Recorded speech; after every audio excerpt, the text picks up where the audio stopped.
Hi guys, hello and welcome to another tutorial. In this tutorial, we will learn how you can zip or compress files.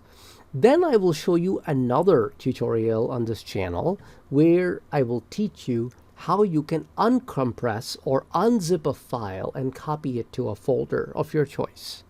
So let's first learn how you can compress a file or bunch of files.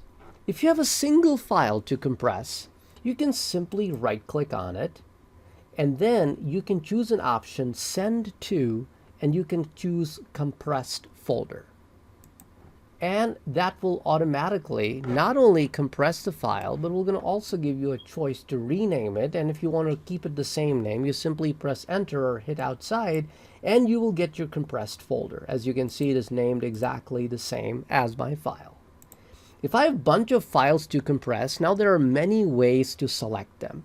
I can either press and hold the left click and drag and draw a rectangle around them and they will all be selected. Or I can click on the first one, press and hold the shift key on the keyboard and click the last one. But the problem with that is all the others in the same row will also be selected. Or I can click on the first one and press and hold the control key and then select all the other ones one by one while pressing and holding the control key on the keyboard. Doesn't matter how you select them, make sure that they're all selected.